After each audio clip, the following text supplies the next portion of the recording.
bem, o programa Perfil Comerciário hoje traz um tema muito importante e que tem causado verdadeiro estrago em muitos trabalhadores, o assédio moral. E para falar sobre o tema, nós convidamos a psicóloga clínica Selma Ribeiro, ela que atende adolescentes e adultos, também tem formação como terapeuta holística e uma vasta experiência como profissional. A Selma mantém convênio com o nosso sindicato para atender os comerciários. No final do programa nós vamos divulgar os seus telefones para agendamento. Tudo bem, Selma? Prazer em recebê-la aqui. Prazer, igualmente.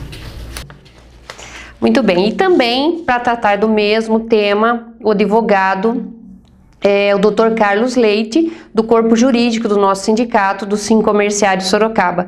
Tudo bem, Dr. Carlos? Obrigada pela presença mais uma vez. Oportunidade de estar aqui expondo mais um ponto aí que tem muita incidência na vida dos trabalhadores comerciários e trabalhadores em geral. Muito bem, eu gostaria de iniciar aqui perguntando para o Dr. Carlos que explique um pouco para a gente, para o nosso público, o que é assédio moral, de uma forma mais técnica. O assédio moral, Sandra, ele é um instituto que não é recente, não é atual, não surgiu agora, mas sim, pode-se dizer que desde o surgimento do trabalho existe o assédio moral ou a violência moral, como alguns dizem. Então não é um instituto que saiu agora. O que é recente é o que? É a discussão, as reflexões sobre o tema. Tomou uma intensidade muito grande com o avanço tecnológico, a globalização em si influenciou para que esse tema, esse assunto, se propagasse em mídia, internet, televisão. Qualquer um pode promover esse assédio moral? Qualquer um. É assim, ele é confundido com o bullying? Sim, ele é muito, analogicamente, ele pode ser considerado uma analogia ao bullying, porque é uma coisa que as pessoas, um dano, o bullying é um dano que as pessoas já sofriam há muito tempo e só hoje foi saber que é bullying. Mas desde muito já existia o bullying. O assédio moral é a mesma coisa. Então já existe há muito tempo. Hoje, como eu disse, pela globalização, as pessoas têm um pouco mais de conhecimento e de identificar, talvez, uma situação de ser ou não ser assédio moral. Só complementando o que o Carlos falou, é recente, de uns 15 anos para cá, quando, através de uma tese de mestrado da doutora Margarida Barreto, no ano de 2000, e ficou sendo, né, mais conhecido, porque no mesmo ano, em novembro do mesmo ano, houve a publicação na Folha de São Paulo e a partir desde então, né, isso foi discutido mais amplamente. Isso atinge mais, acho que você pode dizer melhor isso pra gente, Selma, isso atinge mais homens ou mulheres, ou tanto faz, enfim? Tanto faz, né, atinge os dois, independe, só que as consequências são diferentes para cada um, né? Mulher tem 100% delas em pesquisas, né, realizadas, que choram, atinge mais o estado emocional. E o homem, 100%, ele quer se vingar e tem até são as consequências. Tentativas de suicídio por causa do assédio moral. Depressão, essas coisas? Depressão, sim. Você tinha falado em conceito. O que vem a ser uma prática de assédio moral ou violência moral. Em simples palavras, é o que? A exposição de um trabalhador, entenda trabalhador como gênero. Pode ser um empregado, um trabalhador avulso, um rural. Todos eles são gêneros de trabalhadores. Empregado é um gênero de trabalhador. Então, é a exposição desses trabalhadores a situações vexatórias, situações humilhantes, degradantes. Assim, aconteceu uma vez, tudo bem, acaba passando. Aí a pessoa começa a notar que aquilo fica insistente, daí sim, a intensidade do fato. Isso que você está falando é exatamente um dos requisitos para que se exista o assédio moral, que é o quê? É a conduta, é o dano, é repetitivo. Então tem que ser repetitivo. Um ato isolado, ele não é considerado assédio moral. Ele pode ensejar uma reparação por dano moral, se aquele ato isolado ferir a honra, a imagem, a intimidade do trabalhador. Mas há necessidade de ser uma conduta reiterada, há necessidade de ser uma prática abusiva e há necessidade, alguns entendem, de haver dano. Embora eu acho que, um ponto pessoal de vista, que não vejo que há necessidade de dano. Se eu perceber que aquilo pode, mas uma perspectiva pode gerar um dano, eu acho que já estamos aí diante de um assédio moral e medidas preventivas já devem ser tomadas, para que não configure, não efetive um assédio moral com um resultado positivo de dano.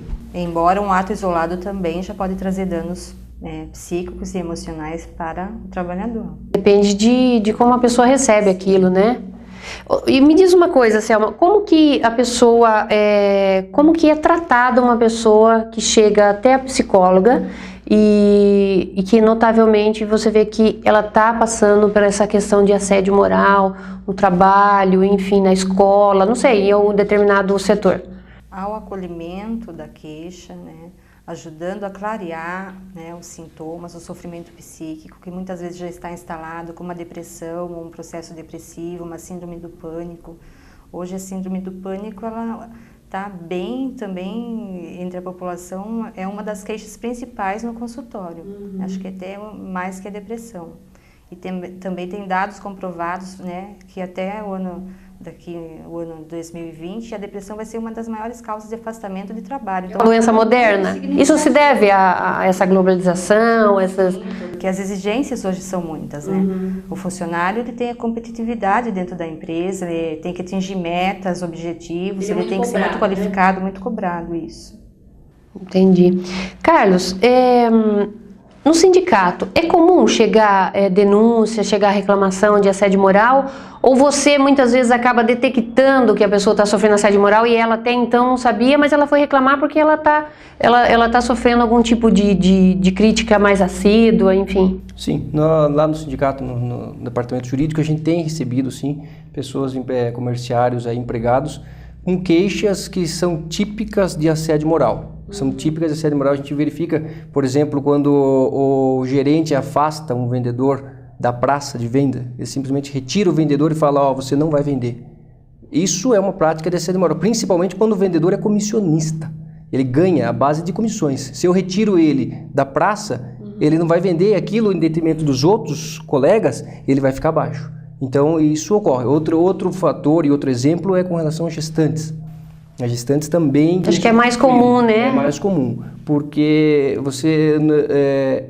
as empresas, quando descobrem que uma funcionária está gestante, tem uma coisa que é como se fosse um terror. Então, tudo aquilo que deveria prevenir para que tivesse um bom relacionamento, um bom desenvolvimento gestacional da funcionária, parece que não existe. Tudo que é possível fazer, eles fazem para quê? Óbvio, a funcionária gestante, ela tem estabilidade. Então, a empresa não pode mandá-la embora. O que acontece? Qualquer situação que ela não passe bem, ela vai socorrer medicina. Ela vai levar um atestado médico. E com o atestado médico, a empresa não pode descontar. Então, para a empresa acaba sendo um prejuízo, entre aspas, porque falta aquele funcionário. Como tem estabilidade e não pode mandar embora, o que a empresa tende a fazer? Com que o funcionário peça a conta. Mas nessa situação, o funcionário não pede a conta. O que vai acontecer? Aí começam a surgir as práticas de assédio moral. Então, retira uma cadeira, troca a função, pede para fazer esforços físicos, que logicamente não pode. Então, você tem até, como eu acabei de falar, até retirada de cadeiras de local de trabalho, retiram para que não possa sentar.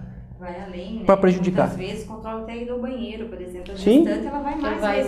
Alimentação. Isso é muito prejudicial à gestante, né? E na gestante tem outro agravo. Às vezes ela segura emocionalmente aquele emprego porque ela precisa daquele convênio médico, muitas vezes que ela tem, né, para o parto. E ela tem uma depressão pós-parto, porque toda aquela retenção que ela teve durante a gestação, ela vai ter depois que ela tiver a criança. Isso que ela está falando decorre também de uma situação que a gente é de conhecimento de todos.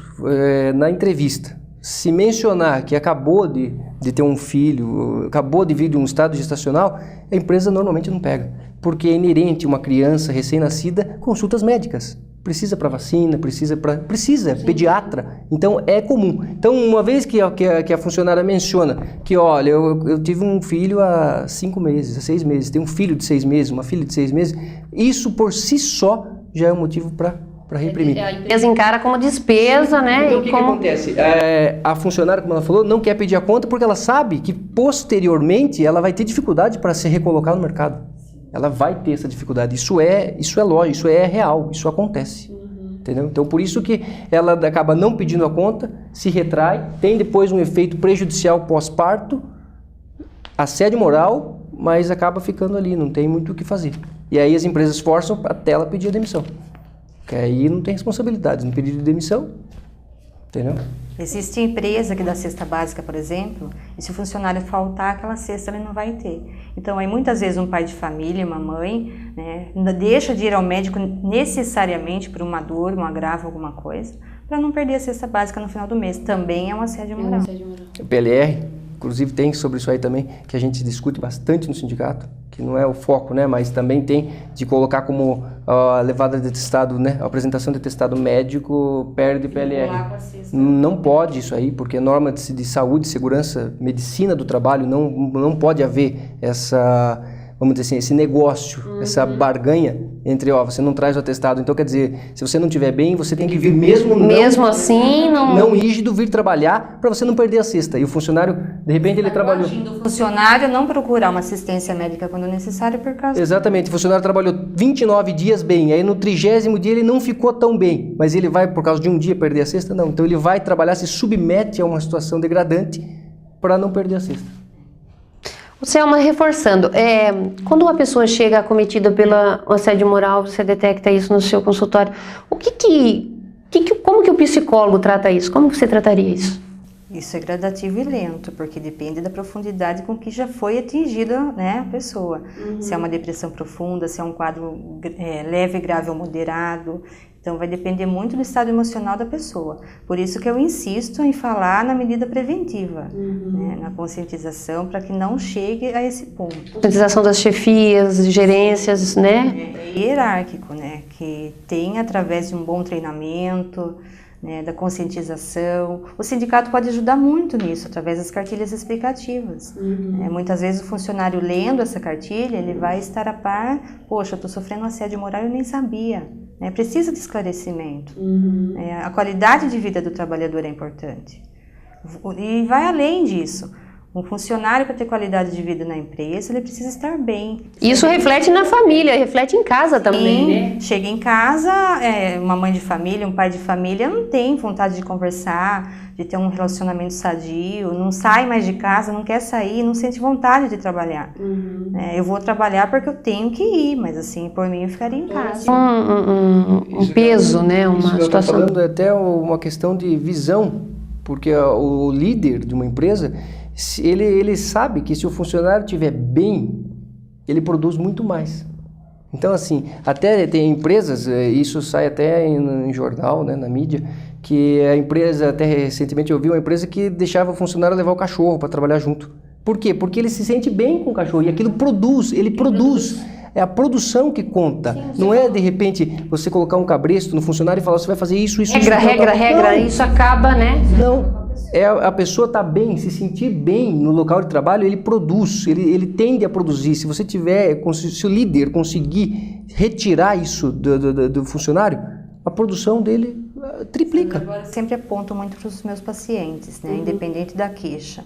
As pessoas só fazem com a gente aquilo que a gente permite que elas façam. Através de uma conscientização, através do estudo, esclarecimento, busca de ajuda, para parar esse quadro, ou qualquer quadro que seja emocional, para não agravar. Eu tenho que ter essa consciência de buscar ajuda e de falar, não, dá um basta. Eu preciso desse emprego? Eu preciso, mas eu posso adquirir outro. A gente trabalha muito isso em terapia também, o autoconhecimento, a autoconfiança, para não ficar vinculada, e o medo paralisa muito. Eu tenho medo do meu chefe, tenho medo de sair do serviço, eu tenho medo de chegar para minha família e falar que eu não posso mais ficar nesse emprego. Qual o problema que a pessoa acaba protelando em procurar ajuda e aí que ela acaba ficando mais prejudicada ainda. Aquilo, mas saber que no final do mês eu tenho o sustento da minha família. Ela se sujeita a uma situação de humilhação, para poder... Quando o funcionário, ele perde esse medo, ele corre atrás. Aí ele denuncia no sindicato, ele denuncia no Ministério do Trabalho. Quando ele perde o medo, a hora que ele fica ali com medo, eu não posso perder o serviço, eu sou pai de família, então eu tenho uma situação, não posso ficar desempregado. A hora que ele simplesmente fala assim, não tenho mais esse medo. A minha esposa trabalha, eu já arrumei um outro emprego, aí ele se sente livre. Aí ele vai, ele bota a boca no trombone, como dizem por aí. Ele vai e conta. Aí, levando o conhecimento, porque isso ocorre de dentro para fora. Ocorre dentro da empresa. Se levar o conhecimento do sindicato, do Ministério Público, do Ministério do Trabalho, com certeza vai haver aí um trabalho para reprimir. A partir do momento que ele chega no sindicato e fala, doutor, está acontecendo isso, e você detecta que é um assédio moral, quais os procedimentos que você toma, do corpo jurídico do sindicato, quais são os procedimentos tomados? É assim, a primeira conduta que a gente faz é acolher a pessoa e retirar dela o maior número de informações possíveis para verificar se aquilo realmente é ou não uma prática de assédio. Em constatando que é uma prática de assédio, dependendo da situação, tem que encaminhar um profissional que possa fazer um acompanhamento psicológico em cima desse dano. Agora, juridicamente, o que a gente faz? A gente notifica a empresa para que a empresa venha até o sindicato para que a gente possa discutir essa situação e automaticamente a fiscalização já vai para ver em quantas pessoas ocorrem, se ocorrem com outras pessoas. Em havendo essa negociação reprimindo, acabou, encerrou, resolveu todo o problema. Não resolvendo, aí a gente expede notificações e denúncias do Ministério do Trabalho, Ministério Público do Trabalho e demandas judiciais. Que aí, vamos dizer assim, a repressão ela é mais severa, com certeza. E esses processos na justiça, eles funcionam rapidamente? Como é que é? Porque a gente sabe que a justiça em todas as áreas ela é um tanto quanto lenta. A justiça é lenta, em Sorocaba não é diferente. Em Sorocaba também, então assim, os tribunais eles têm acatado. Quando tem uma denúncia, o problema é a comprovação do assédio. Esse é um problema, porque normalmente a pessoa sofre aquilo sozinha. Então, por exemplo, pense numa situação que o funcionário foi isolado numa sala de outros colegas. Se outros colegas não forem de testemunha, não tem como comprovar. E que geralmente não vão, né? Não vão, por quê? Cai naquilo que a gente estava falando. Ela tem medo de ser mandada embora. Então, não havendo comprovação, você acaba dando tiro na água. Porque você entra e não... Agora, havendo comprovação, um colega falou, não, eu vou lá, eu vi realmente que você sofreu. Amanhã ou depois eu posso estar na sua pele e eu quero que alguém me estenda a mão. Foi de testemunha? O tribunal tem reprimido, os juízes reprimem assim de forma... Quais são as sentenças em relação ao assédio moral? As sentenças, indenização. Normalmente é indenização. Então, com base em salário do funcionário, recentemente eu vi uma indenização de 10 vezes o último salário. Aí o tribunal às vezes aumenta, às vezes diminui, depende da intensidade, que é o que a gente está falando. Depende do grau, depende de qual é a situação, o que ocorreu. Às vezes uma situação muito grave, outras vezes não tão grave, a indenização é levada em consideração o grau do assédio que foi praticado. Então, você diria que para a pessoa acabar com o assédio moral, ela tem que procurar ajuda jurídica, já que no ambiente de trabalho não está resolvendo, muitas vezes ela até tenta conversar, mas ela é ofendida novamente, ela é humilhada novamente. Então ela tem que procurar, que nem o comerciário que está nos assistindo agora. Ele está vendo, ele percebeu que ele está sendo vítima do assédio moral. Então, o primeiro passo é procurar o sindicato. Sim. Porque o sindicato vai procurar a empresa e tentar ver qual profissional que está promovendo isso. Sim. Não havendo nenhuma tomada de atitude, aí vai para demanda judicial. Demanda O judicial. comerciário, ele detectando que a empresa, o gerente, ou até mesmo um colega de trabalho, tá? Que é o assédio moral, ele pode ser paralelo. Não necessariamente vem de chefe para subordinado, pode vir de um colega de trabalho. Caracteriza assédio moral também num colega da mesma posição. Eu quero aquele cargo, né? Aquele funcionário pode ser promovido e eu não, então eu tenho que tirar ele do meu caminho para eu conseguir o cargo. Isso também pode ser caracterizado. Então, em detectando uma situação dessa, pega muito no pé, às vezes impõe metas absurdas que são inatingíveis. Isso só acontece em empresa grande ou empresa pequena, médio porte, tanto faz, não, Isso é uma coisa comum, corriqueira, acontece tanto nas grandes quanto nas pequenas. É mesmo? Não tem muito esse norte não, né? Maior ou menor. Na verdade, depende muito do mercado. Se o mercado está oscilando para um determinado segmento, tende a aumentar a cobrança para que reverta essa situação econômica da empresa decorrente do mercado. Então, não tem um determinado segmento, ou pequena empresa, grande empresa, não tem... O assédio moral tem um objetivo claro, né? Ele quer que o funcionário se demita, ele não precisa ter... Aí o Carlos pode falar até melhor que eu, mas ele não quer que o funcionário né, de custos, o funcionário se demitindo. Ele mesmo peça a conta, porque daí ele... Dos ônus, os encargos da empresa, né?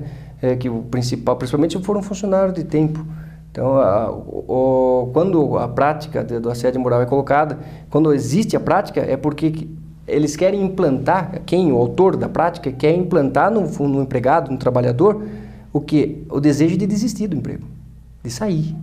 Isso popularmente seria uma maldade que faz com o profissional que está ali, né, numa função. Em simples palavras, em simples palavras, é uma maldade, né? Isso que é um dano psicológico muito grande, né? A pessoa tem prejuízos aí ao longo. Chega a ter casos da pessoa abandonar até a profissão. Às vezes se qualificou, estudou para aquilo, e ele sofre um dano tão forte que ele fala, não quero saber mais de trabalhar nisso. Não quero mais saber desse ramo, não quero mais saber disso. Isso é comum, viu? Lá no sindicato, às vezes a gente conversa com a pessoa e ela fala, olha, eu estou saindo, eu não sirvo para isso. Não quero mais comércio, é gerente, que essa questão de cota, competitividade é complicado. Você falou uma coisa muito interessante, desculpe te cortar, Sandra, mas assim, eu não sirvo para isso, a pessoa se sente inútil, eu não sou capaz. A autoestima vai abaixo. Ela passa a se sentir não útil para mais nada, né? Porque o agressor, ele inferioriza, né? Ele discrimina. E aí que entra o tratamento no psicólogo, né, Selma? Para resgatar isso, né? Saber que ela pode sair desse quadro, dar a volta por cima e continuar. Fazer muitas coisas ainda. Voltar para o mercado de trabalho, voltar a estudar, mudar de ramo, mudar de emprego. Existem N possibilidades aí que não pode ficar em casa sofrendo e calada. Tem que procurar ajuda. Nessa hora, quem eu vou procurar? Eu vou procurar pelo menos um familiar, um amigo que vai me orientar. Não, busca auxílio psicológico, busca o sindicato, busca um advogado.